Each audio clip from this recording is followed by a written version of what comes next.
Let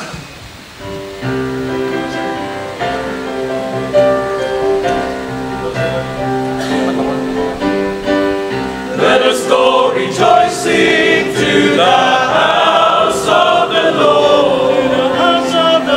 Let us go rejoicing to the house of the Lord.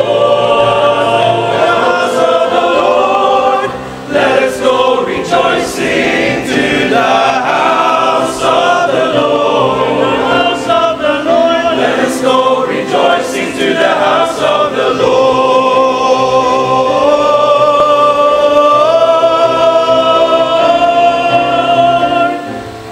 When I heard them say, let us go to the house of the Lord. And now our feet are standing within your gates, O Jerusalem.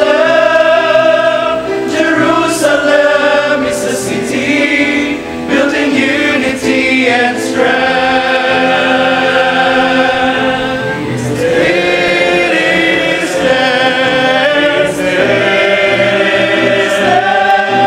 Let the tribes go up, the tribes of the Lord.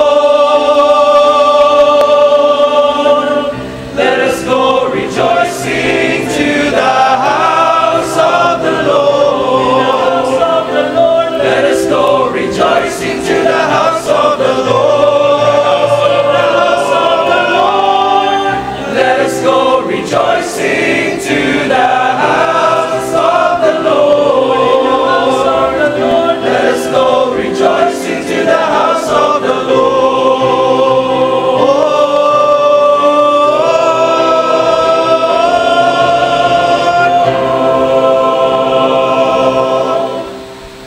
We begin our celebration in the name of the Father, the Son, and the Holy Spirit. Amen. The grace and peace of our Lord Jesus Christ, the love of God our Father, and the communion of the Holy Spirit be with you all. And with your spirit. Kindly be seated for a moment. Good evening, everyone. In behalf of our dear Rector, Reverend Father Ray G. Cerudo, I would like to welcome you all at St. Joseph Regional Seminary. We pray in this Eucharistic celebration for the increase of priestly vocation, especially on the Archdiocese of Haro.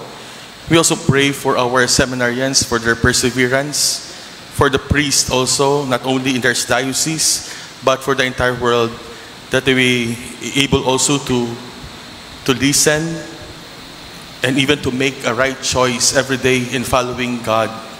And of course, we pray for Father Dave Concepcion, that may God will bless him in his future ministry, and for the many inspirations that may God will give to him, so that he will become also the source of change, transformation, and renewal. Again, welcome to St. Joseph Regional Seminary. To prepare ourselves to participate in these sacred mysteries, let us first call to mind our sins and humbly ask the Lord for His pardon and mercy. I confess to Almighty God and to you, my brothers and sisters, that I have greatly sinned in my thoughts and my words, in what I have done, in what I have failed to do, through my fault, through my most grievous fault. Therefore I ask the Blessed Mary, ever Virgin, all the angels and saints, and you, my brothers and sisters, to pray for me to the Lord our God. May Almighty God have mercy on us, forgive us of our sins, and bring us all to everlasting life. Amen.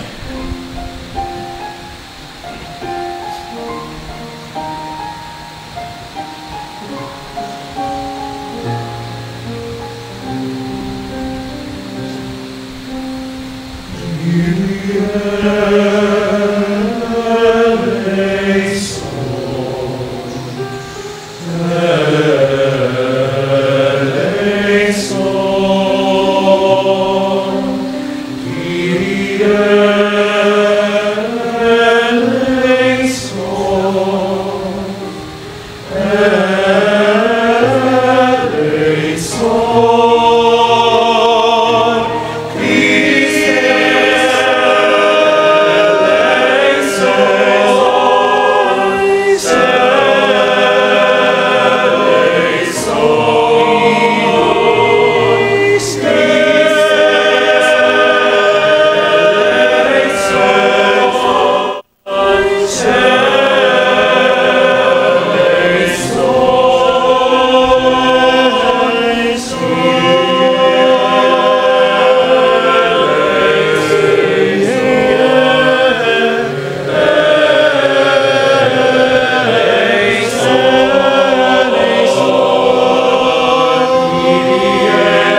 May Saint Dominic come to the help of your church by his merits and teaching, O Lord, and may he who was an outstanding preacher of your truth be a devoted intercessor on our behalf.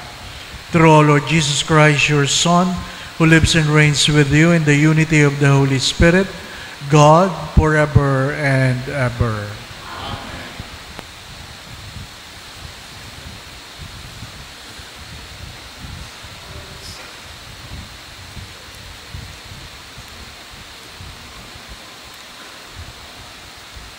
A reading from the book of the prophet Jeremiah. The days are coming, says the Lord, when I will make a new covenant with the house of Israel and the house of Judah. It will not be like the covenant I made with their fathers, the day I took them by the hand to lead them forth from the land of Egypt. For they broke my covenants, and I had to show myself their master, says the Lord. But this is the covenant that I will make with the house of Israel after those days, says the Lord. I will place my law within them and write it upon their hearts. I will be their God, and they shall be my people. No longer will they have need to teach their friends and relatives how to know the Lord. All, from least to greatest, shall they know me, says the Lord, for I will forgive their evil doing and remember their sin no more. The word of the Lord.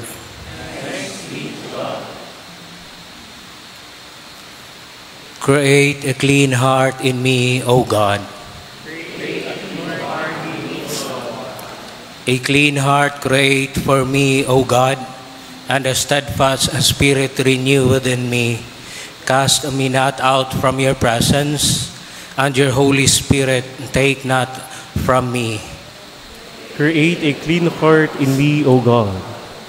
Give me back the joy of your salvation, and a willing spirit sustain in me. I will teach transgressors your ways, and sinners shall return to you.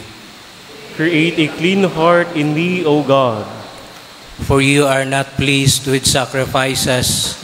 Should I offer a burnt offering, you would not accept it. My sacrifice, O God, is a contrite spirit. A heart contrite and humbled, O God, you will not spurn.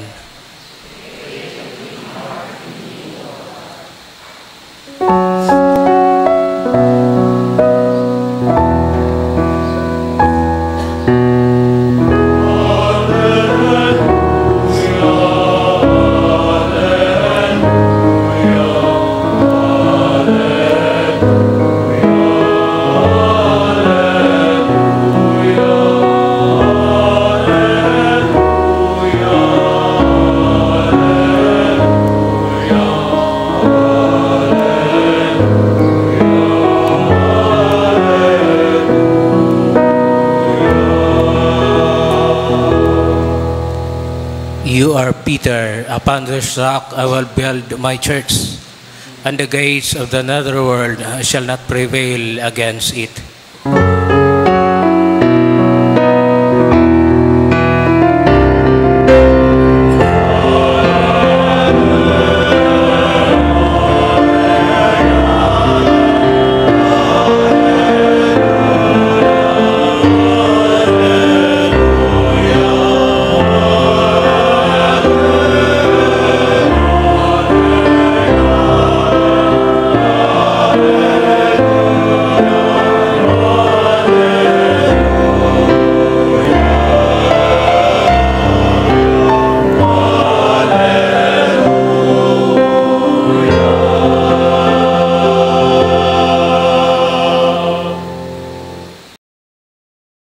The Lord be with you. And with your spirit.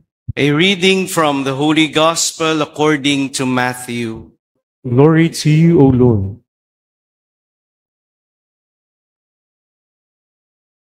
Jesus went into the region of Caesarea Philippi, and he asked his disciples, "Who do people say that the Son of Man is?"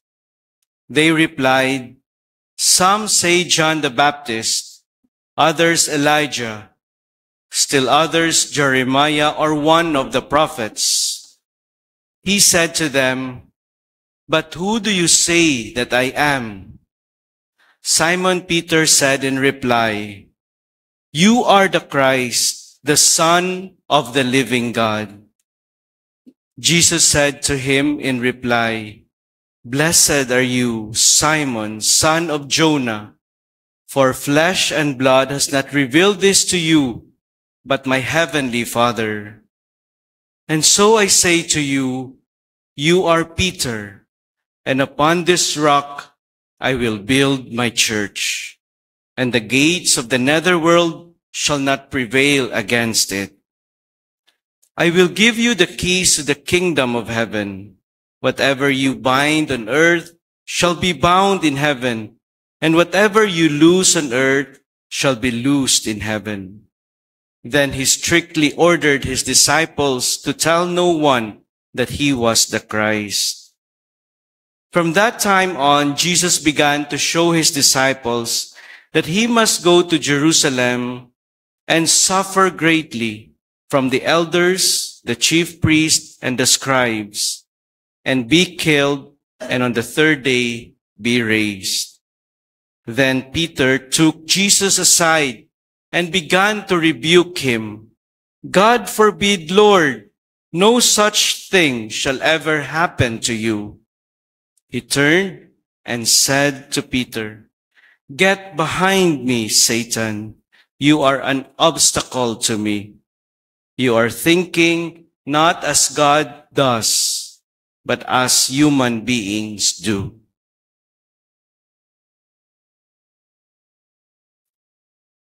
The Gospel of the Lord. Praise you, Lord Jesus Christ. Magandang gabi po sa inyong lahat. Marami pa pong upuan dito sa loob. If you want to come in, please do come inside.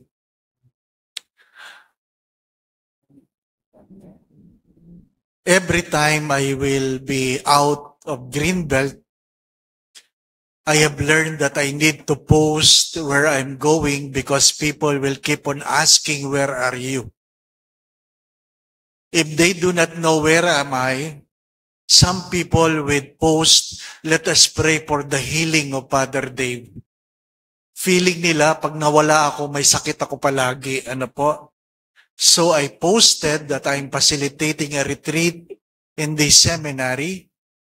Lo and behold, as I asked for prayers, there were 6,200 people responded. But many of them was asking, "Pwede ba kaming magpunta dyan?" Ako, malaking problema. Exclusive po yung retreat para sa mga seminarista.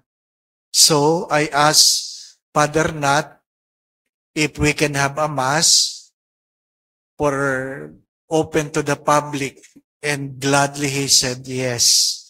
So welcome. Kasi kanina, sabi nung iba, "First time namin dito, Father." First time, ha? Akala ko ako lang ang first time. Kayo din pala, Welcome. We have to accept that when we grow old, we begin to be forgetful. And the first thing we will forget are names. We forget names. That's why we keep on talking on people, hours, and when your children ask, "Ma, sino yon?" Basta. Kasi hindi mo naman naalala kung sino yan. Hindi po ba, no? Basta. Many of you knew already that my mother is old. She's 92. She has been forgetful. She has her dementia and Alzheimer's. And most of the time, she has forgotten us. And when we visit her, we have the habit of, Ma, sino ako? Sino ako? And we were corrected by doctors. You never ask your aging mother, sino ako? Rather than asking, you introduce yourself. Ma, ako po si Father Day. Lamang ako sa aking mga kapatid kasi nanonood siya ng misa, so alam niya, anak niya ako. Pero yung iba, hindi na niya nakikilala pagkaminsan. At dahil nanonood siya dati na probinsyano, kahit hindi niya kilala kanya mga anak, nang dumating si Edo Manzano, sabi niya, Edo! Kaya ang solusyon, magpakita palagi. You don't ask, sino ako? After the stroke, people would ask, Father, kilala mo pa ako? Ang sagot ko na palagi, hindi ko kayo kilala. Ano pa? Why lie? Why burden myself of trying to recall your name? Di po ba? Sino ako? Sabi ko, masyado lang poor ang aking memory sa pangalan. At sabi nung rector ng seminary, si Father Roy, sabi niya, baka epekto yan ng stroke, Father. Sabi ko, baka nga. Tapos sabi ko, sino ka nga? Rather than complaining, accept it. It's not about stroke. Most probably it's about age. We grow old. We forget. My dear friends, the question of Jesus is, who do you say I am? Who do you say I am? Jesus was not asking, what is my name? If you understand it, the question was, who do you say that I am? Sino ako para sa iyo? Whether you like it, persons, roles, and relationships. Every person has a role. And if we know our role, then we develop our relationship according to the role. Kaya pag tinatanong ng nanay, sino ba ako sa anak niya, kailangan sabihin ng anak, kayo po ang nanay ko. Then in saying those words, kayo ang nanay ko, it means it should come with respect. Sino ako? Asawa kita. Then it comes with faithfulness. The children can also ask, sino ako? Then it comes with love. Roles comes with relationship. What is the first reading trying to tell us? Even God is capable of forgetting our sins. But I always say this, God can forget your sins, but He will never forget the little love you have given. Kayang kalimutan ng Diyos ang ating mga kasalanan, pero hindi niya kayang limutin ang ating pangalan. Nakakalungkot lang kasi yung kantang hindi kita malilimutan, yan ay kanta ng relasyon. Kaya lang palagi kinakanta sa patay. Father Manuling Francisco was the composer. Of course, I believe, nalulungkot siya na yung kanta niya. Kinakanta sa patay, hindi po ba, ano? Pag inililibing na ganyan, hindi kita malilimutan. Diba? Tapos, yun naman pangpatay. Yun naman ang kinakanta sa kasal. Ano yon? The Song of Ruth. Pangpatay yun eh. Wherever you go, I shall go. Pangpatay yun. Kinakanta sa kasal. Buhay ka pa. Nangangarap na nilang mamatay ka. Di po ba? We must understand our role. So when Jesus asks, who do you say that I am? It's a question asking our relationship with Him. Who am I to you? And our experience will tell us who is God. I always say, He is the God who heals. He is the God who provides. Because I know my experience. He is the God who is the reason why I have become a priest.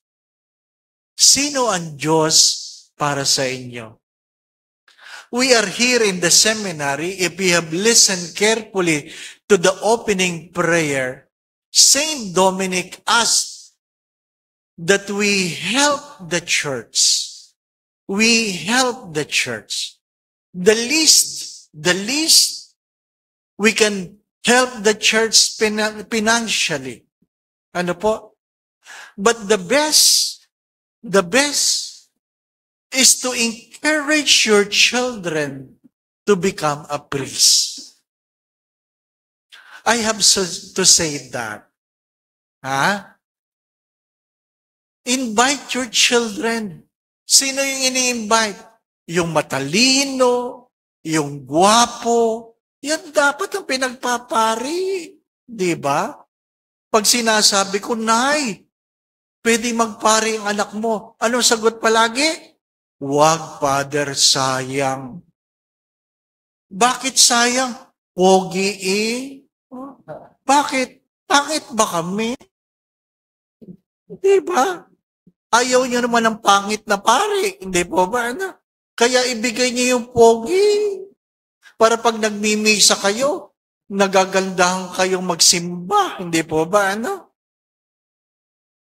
Your children are not yours. Please be reminded your children are not yours.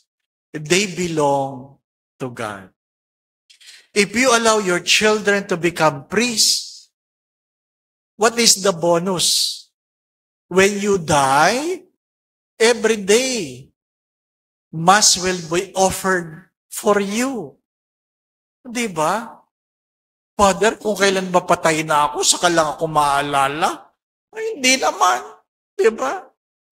Pinagdadasal ko naman ang nanay ko kahit buhay pa. Di ba ba? Yun nga ibang asawa, kahit buhay pa, pinagdadasal na ang kaluluwa. Hindi pa ba? Kasi gusto na nilang mamatay ang asawa nila. Your children are not yours. If you push forward, if we don't have a priest, we don't have a Eucharist. Sayang ang ganda ng simbahan, pero walang pari. Sabi nga ng isang parokyano, ang ganda ng simbahan namin, pero pagdating ng Christmas, wala kaming misa. Meron lang kaming adoration. Pagdating ng New Year, walang misa. Meron lang adoration. Bakit? Ayaw magbigay ng pari. If you have a Facebook, nilalabas na mga pari, yung kanilang mga simbahan sa Europa na ginawang restaurant. Ginawang restaurant. Sabi ng isang pari, it's so sad to look at my former parish where people now eat, drink, and noisy. Kaya mahirap din yun na inaasa natin sa gobyerno ang ating simbahan kasi pag wala ng koleksyon, they have the right to confiscate the church and make it a public place where they can, what? Raise money. Di ba? Kaya nga, thank you for coming to St. Joseph Regional Seminary. You pray for the seminarians. Naway mapamahal sila kay Kristo at hindi kasinong Kristi. Di ba ano? Ang daming Kristi eh. Nagtataka naman ako kung kailan seminarista na, kung kailan pare na, saka sinusungkit. No? Bakit ba kung kailan pare na? Di ba? Hayaan nyo na. Pag na kay Kristo na, hayaan nyo na. Di po ba ano? Pray for them. Pray for them. Si Father Mark ang nag-welcome sa inyo. Siya po ang procurator. Tinatanong ko sa kanya, magkano ang budget mo per seminarians? Para alam nyo lang, ang meal ng kada seminarista ay 30 pesos. Do you still eat 30 pesos meal? Kaya kung ako'y magpapandraising, tatawagin ko yung pinakapayat para maawa kayo, di ba? Kawawa naman, di ba? Ha? Their budget is 30 pesos per meal. Can you imagine? Yan ang magiging pari ninyo. Kaya pag naging pari yan, talagang kain yan ng kain. Babawiin nila. Anong sabi ko sa aking homily? Huwag niyong pakainin ng mga pari. Bakit? Wala nang paring namatay sa gutom ngayon. Alta presyon, marami. Diabetes, hypertension. Well, that's the reality. Again, who do you say that I am?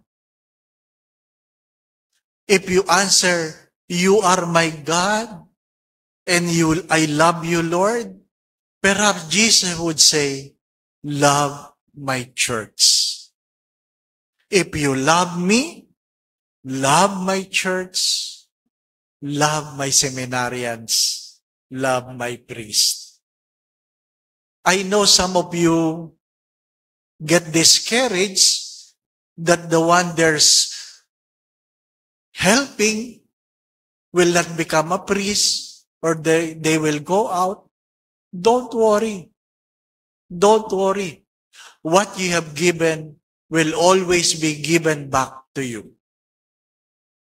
Don't worry. Hindi madamot ang Diyos. What you have given again will be given back to you. Just do not forget, the question, who do you say I am, is not a question of names, but of a relationship. And hopefully, this evening, we will be drawn closer to God as our God who loves us, inviting us to love Him in return. Kanina, mayroong memoryadong homily ko. Wow, alam ko yan, Father. Ha? Uulitin ko na lang. What is love? Love is to order ourselves for the good of the other. What is love? Is to order ourselves for the good of the church. Amen.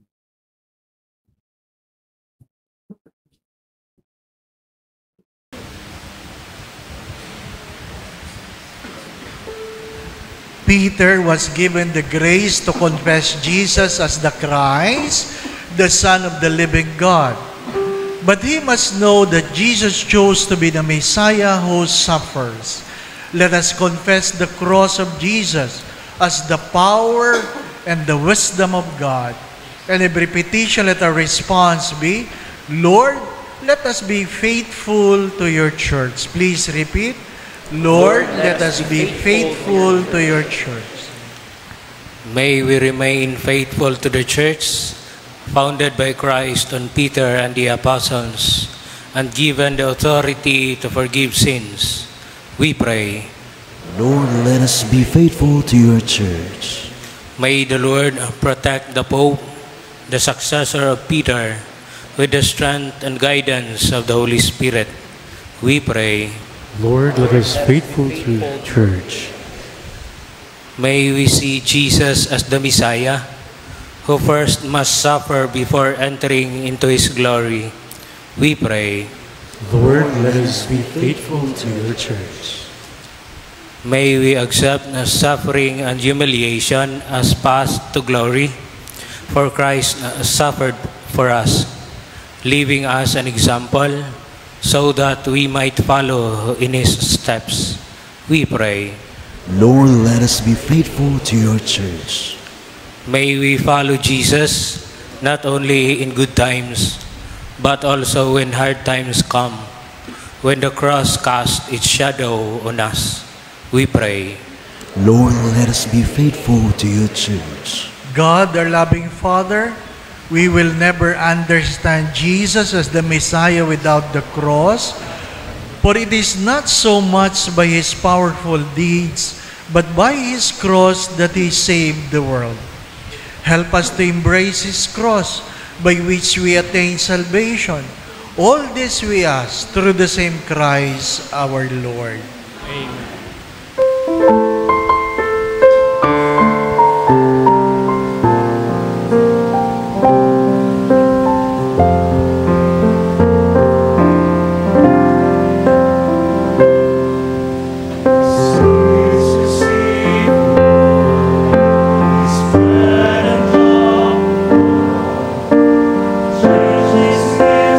Body and blood of Jesus Christ.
brothers and sisters, that this sacrifice of yours and mine be made acceptable to God the Almighty Father.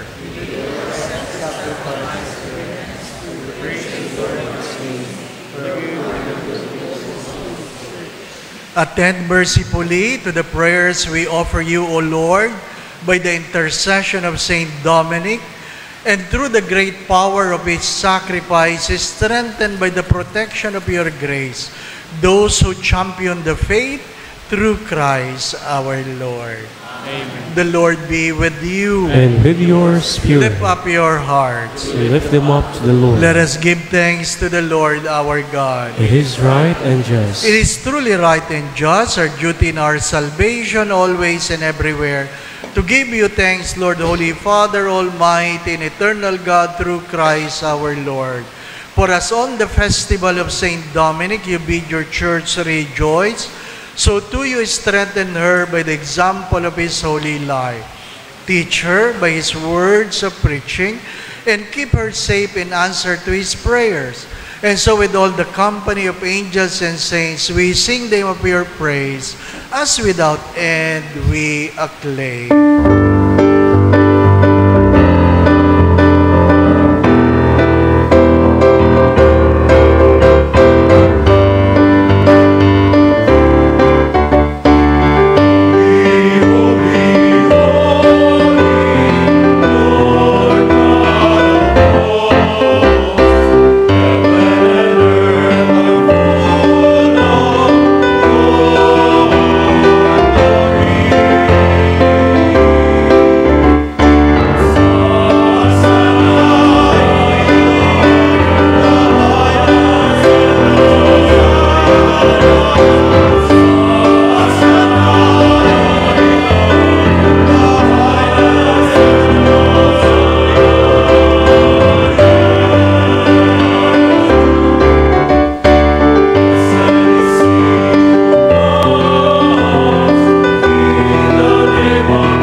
You are indeed holy, O Lord, the fount of all holiness. Make holy, therefore, these gifts, we pray, by sending down your Spirit upon them like the dew fall, so that they may become for us the body and blood of our Lord Jesus Christ. At the time he was betrayed and entered willingly into his passion, he took bread, gave you thanks, broke the bread, gave it to his disciples, saying, Take this, all of you, and eat of it, for this is my body, which will be given up for you.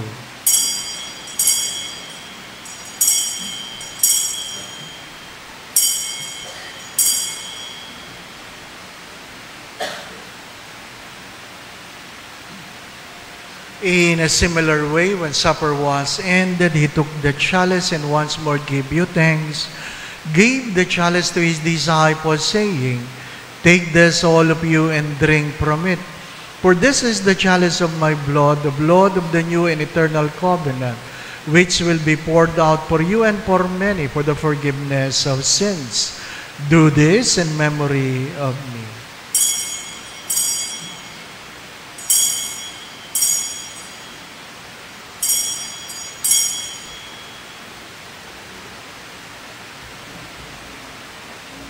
The mystery of faith.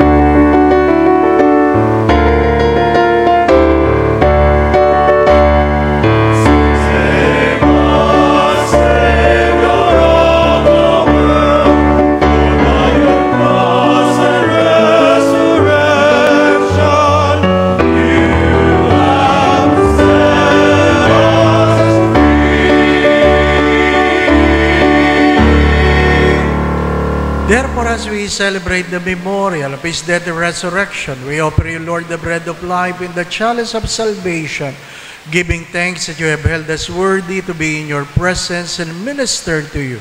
Humbly we pray that partaking of the body and blood of Christ, we may be gathered into one by the Holy Spirit. Remember, Lord, your church spread throughout the world, and bring her to the fullness of charity together with Francis, our Pope, the Mayor, Bishop, and all the clergy.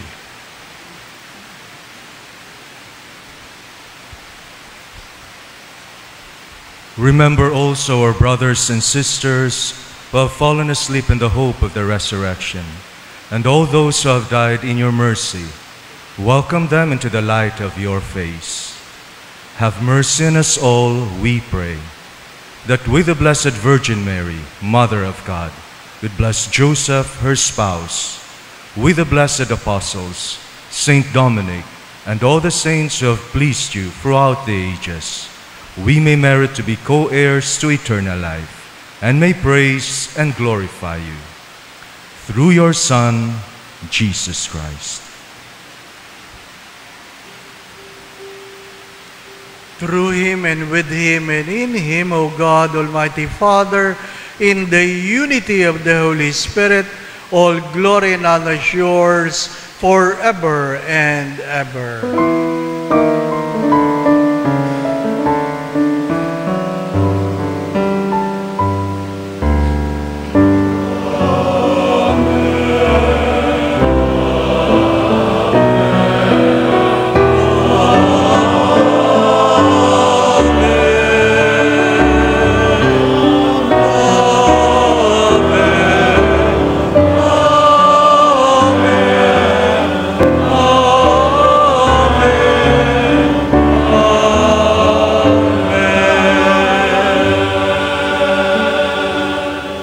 Gathering all our prayers into one, let us now pray to the Father in the very words our Lord Jesus Christ taught us.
Deliver us, Lord, we pray, from every evil. Graciously grant peace in our days, that by the help of your mercy we may be always free from sin and safe from all unnecessary worries and distress, as we await the blessed hope in the coming of our Savior, Jesus Christ.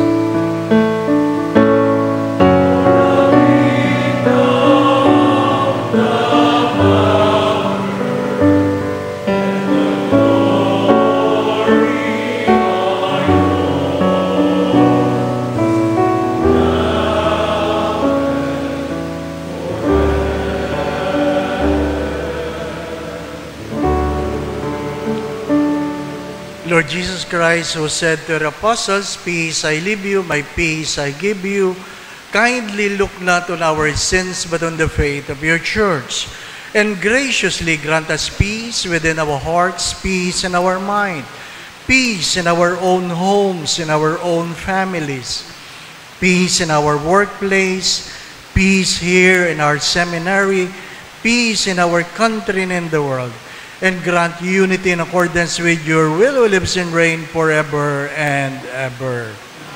My dear brothers and sisters, the peace of our Lord be with you always. Let us now bless one another by giving each other the sign of peace. Peace be with you.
My dear brothers and sisters, this is Jesus, the reason why we are gathered.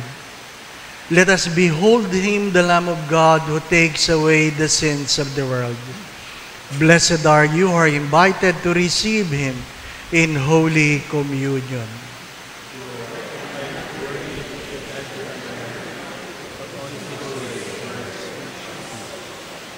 May the body and blood of Christ bring us to everlasting life.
Let us pray.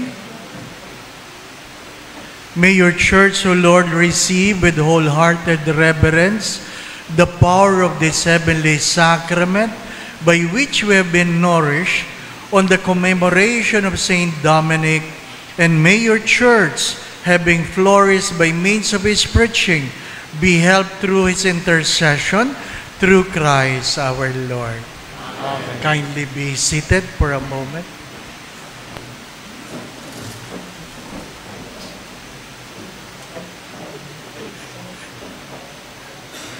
Good evening po ulit.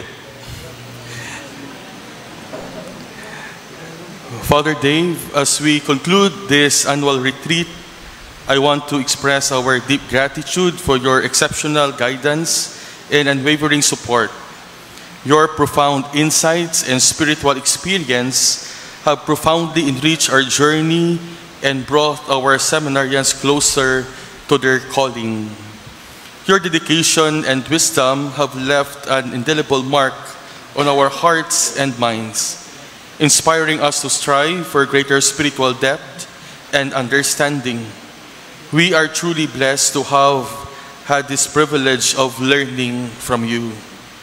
Also, Father Dave, thank you for your initiative to share your gifts as we have our Mass with the lay faithful. I want to extend my heartfelt gratitude to your unwavering generosity and support. Your kindness and dedication have been a true blessing, and your guidance has touched so many lives, including my own. Thank you for your commitment to our growth and for creating an environment where we could reflect, grow, and renew our faith. To our lay faithful, some of you are first-timer and some are avid supporters of SJRS. Thank you for your gift of presence, love, and support to the seminary formation. Sa totoo lang, pag formator ka, kung minsan nakakapagod din.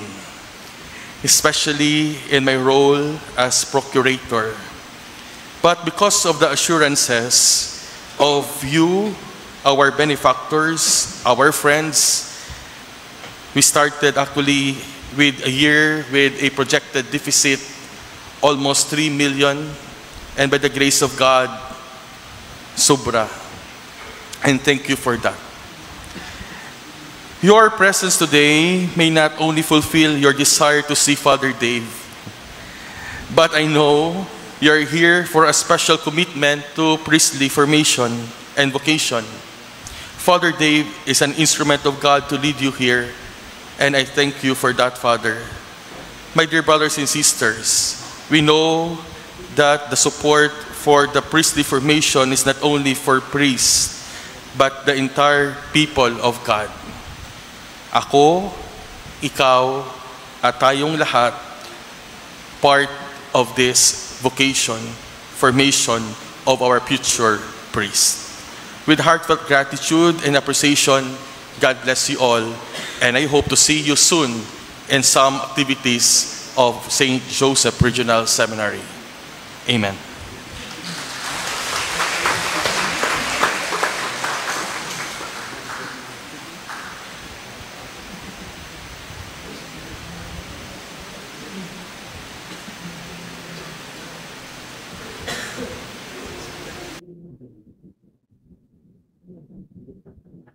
Pahabol lang po, I have two apostolate in life, that is the seminary, the seminarians, and the retired priests.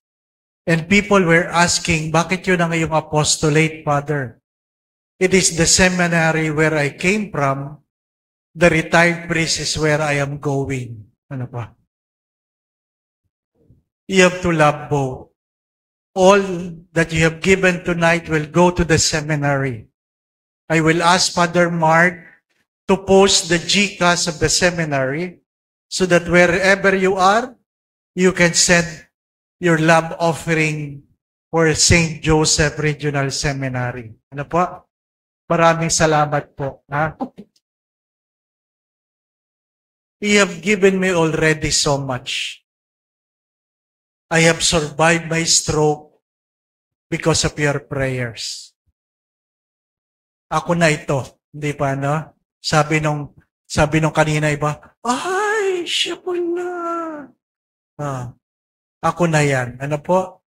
Dahil sa inyong panalangin, nakakatayo uli, nakakapagsalita uli, nakakapagmisa uli. At hindi yun mababayaran. Ano po?